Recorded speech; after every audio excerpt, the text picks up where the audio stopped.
કલોલ શહેરના પૂર્વ વિસ્તારમાં વોર્ડ નંબર 5 માં ગટર લાઇનની કામગીરી ચાલી રહી છે। આ ગટર લાઇનની કામગીરી દરમિયાન કોન્ટ્રાક્ટરની બેદરકારીને કારણે એક યુવકનું મૃત્યુ થયું છે। પૂર્વ વિસ્તારમાં અત્યારે ગટર લાઇનની કામગીરી ચાલી રહી છે ત્યારે કોન્ટ્રાક્ટર દ્વારા ચારે તરફ ખાડા ખોદીને મૂકી દેવામાં આવ્યા છે। કોન્ટ્રાક્ટર કોઈનું માનતો ના હોય તેમ મનમાની કરીને પોતાને મન ફાવે તેમ કામગીરી કરી રહ્યા છે, જેને પગલે વાહન ચાલકો તેમજ રાહદારીઓને હાલાકીનો સામનો કરવો પડી રહ્યો છે।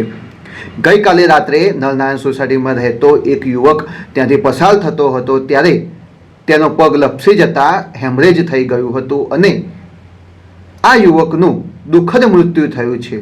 આજ રોજ કલોલ નગર વિસ્તારની અંદર રેલવે પૂર્વ વોર્ડ નંબર 5માં ગટર લાઇન ખોદી હતી અને તે દરમિયાન પાણીની લાઇન જીયુડીસીના કોન્ટ્રાક્ટર દ્વારા આ કામ કરવામાં આવ્યું હતું। પાણીની લાઇન તૂટી જતાં અમે મૌખિક રજૂઆત કરી સાંજે એ લોકોને કે ભાઈ તમે આ પાણી બાજુમાં સ્ટોમ વોટર લાઇન છે તેની અંદર નાખો, પણ તેમ છતાંય કોન્ટ્રાક્ટરના કોઈ માણસોએ સાંભળ્યું નહીં અને સાંભળ્યા વગર પાણી રોડ ઉપર છોડ્યું અને રોડ ઉપર છોડવાથી સાંજે 7 વાગ્યાની આજુબાજુ એક 28 વર્ષના જીતુભાઈ લક્ષ્મણજી બુનકર નામના રાજસ્થાનના વ્યક્તિ હતા, જે અમારા મત વિસ્તારની અંદર રહે છે અને એમને પગ કાદવ કિચડ થઈ ગયો, આખો રઘુવીર ચોકડીએ પાણી ભરાઈ ગયું હતું અને પાણી ભરાઈ જવાથી પગ લપસ્યો અને ત્યાં એક્સપાયર થઈ ગયા હતા। જ્યારે એમને પોસ્ટમોર્ટમ અર્થે 108 બોલાવી અને સિવિલની અંદર લઈ ગયા હતા।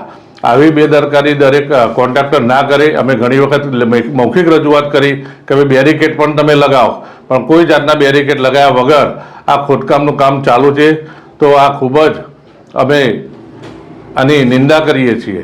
યુવકના અપમૃત્યુ મામલે કોન્ટ્રાક્ટર વિરુદ્ધ ગુનો દાખલ કરવામાં આવે તેવી લોકોની માંગણી છે।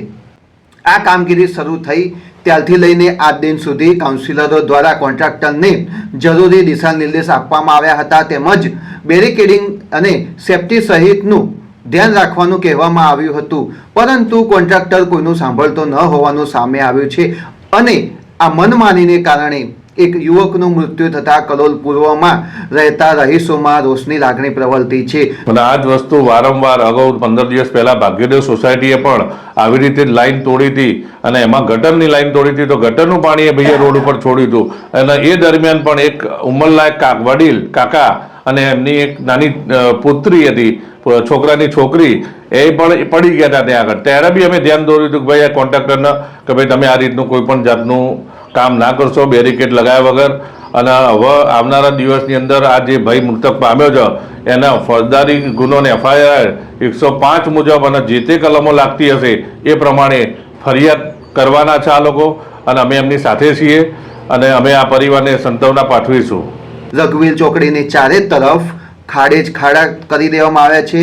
વાહન ચાલકો અને રહીશોને જવું હોય તો ક્યાં જાય તેવો સવાલ ઉપસ્થિત થયો છે। જીયુડીસી દ્વારા આ કામ ચાલી રહ્યું છે ત્યારે કલોલ નગરપાલિકાની પણ ફરજ બને છે કે તેમણે સમગ્ર બાબતે ધ્યાન આપવું જોઈએ, પરંતુ પાલિકા તંત્ર દ્વારા પણ આ મામલે કોઈ ધ્યાન આપવામાં આવ્યું નથી।